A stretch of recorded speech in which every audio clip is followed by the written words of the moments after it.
Salam alaikum les élèves de la deuxième année internationale du collège, j'espère que vous allez bien. Dans cette troisième vidéo, on va voir le compte de révolution.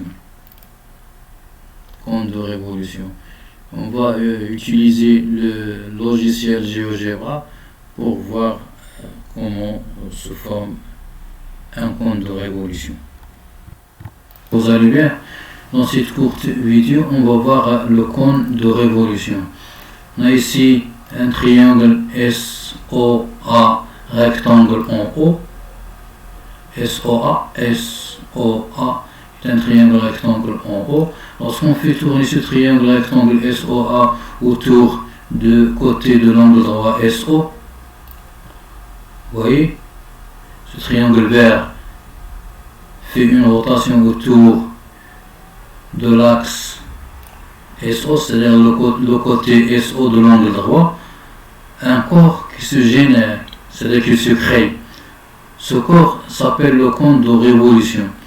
Le sommet S et de la base le disque de centre O et de rayon OA, la distance de l'autre côté de l'angle droit, et de hauteur SO, la distance entre le sommet et le centre du disque, c'est la hauteur de ce cône. L'hypoténuse SA s'appelle la génératrice du cône. Pourquoi? Parce que c'est elle qui génère le compte de révolution lorsque le triangle rectangle fait une rotation autour d'un côté de l'angle droit. Donc le compte de révolution est généré par la rotation d'un triangle rectangle autour d'un côté de l'angle droit.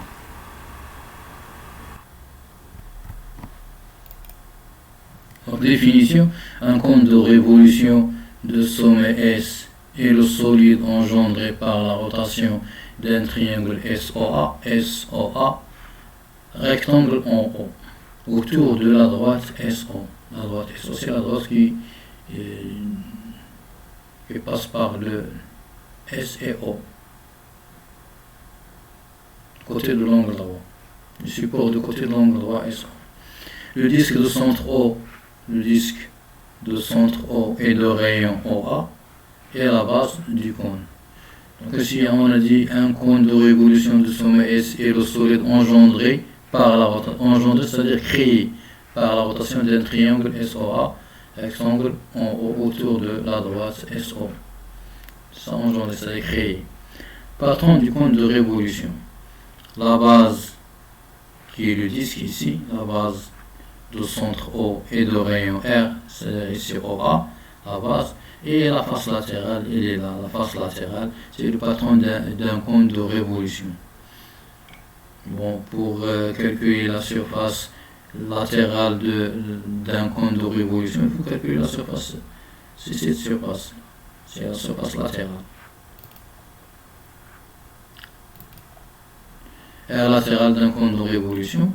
L'aire latérale d'un cône de révolution de rayon R et de génératrice SA est S indice L est égal à pi fois R, le rayon de la base, fois SA. SA, c'est la génératrice. Et le volume d'un cône de révolution est égal à 1 sur 3 V. Volume d'un cône de révolution est égal à V égale à 1 sur 3 fois pi fois R au carré fois H. Pi fois R au carré, c'est la surface de la base du disque de centre O et de rayon OA, ou bien de R.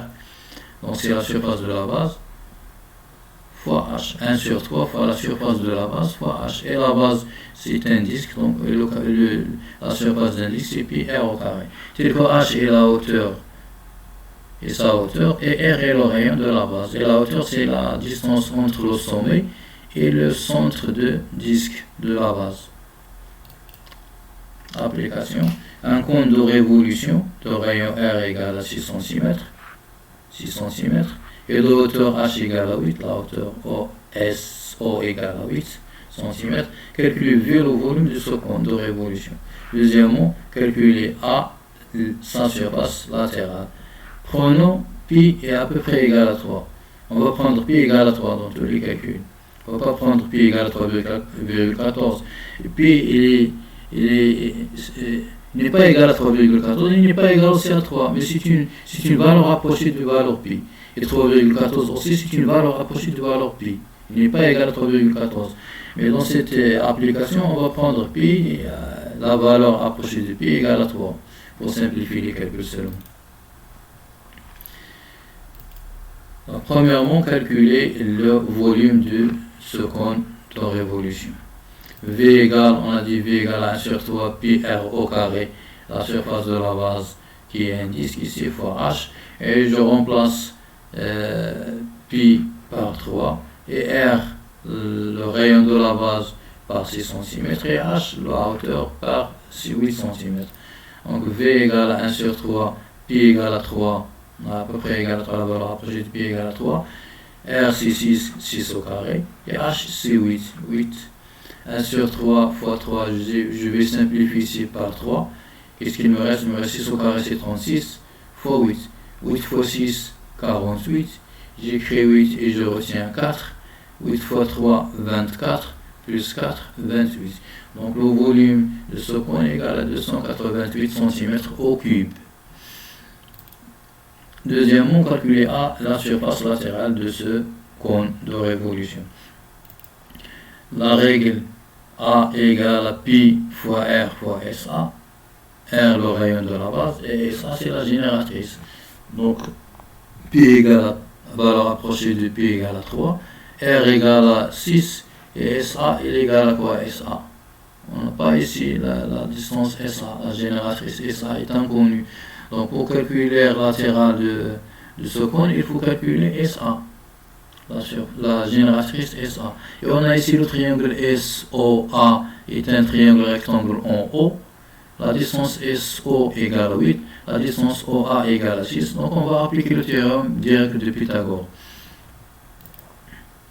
On a OS, SOA est un triangle rectangle en haut. Alors d'après le théorème direct de Pythagore, SA au carré, l'hypoténuse SA au carré égale à OA au carré, plus OS au carré. Et je remplace OA par sa valeur. OA c'est 6 au carré. OS c'est 8, donc 8 au carré. SA au carré égale 6 au carré c'est 36, 8 au carré c'est 64. La somme égale à 100. Et puisque la distance SA est un nombre positif, donc SA égale à racine carrée de 100 et racine carrée de 100 égale à 10. Donc SA égale à 10 cm. Donc on calcule l'aire latérale de ce cône de révolution en remplaçant pi par sa valeur approchée et R par sa valeur et SA par sa valeur. Donc A égale à 3, pi égale à 3, R égale à 6 et SA égale à 10. Donc 3 fois 6, 18, 18 fois 10 c'est 180 cm au carré, c'est l'aire du cône latéral du cône de révolution. Et c'est tout ce qu'il y a pour cette vidéo. Salam alaikum, Allah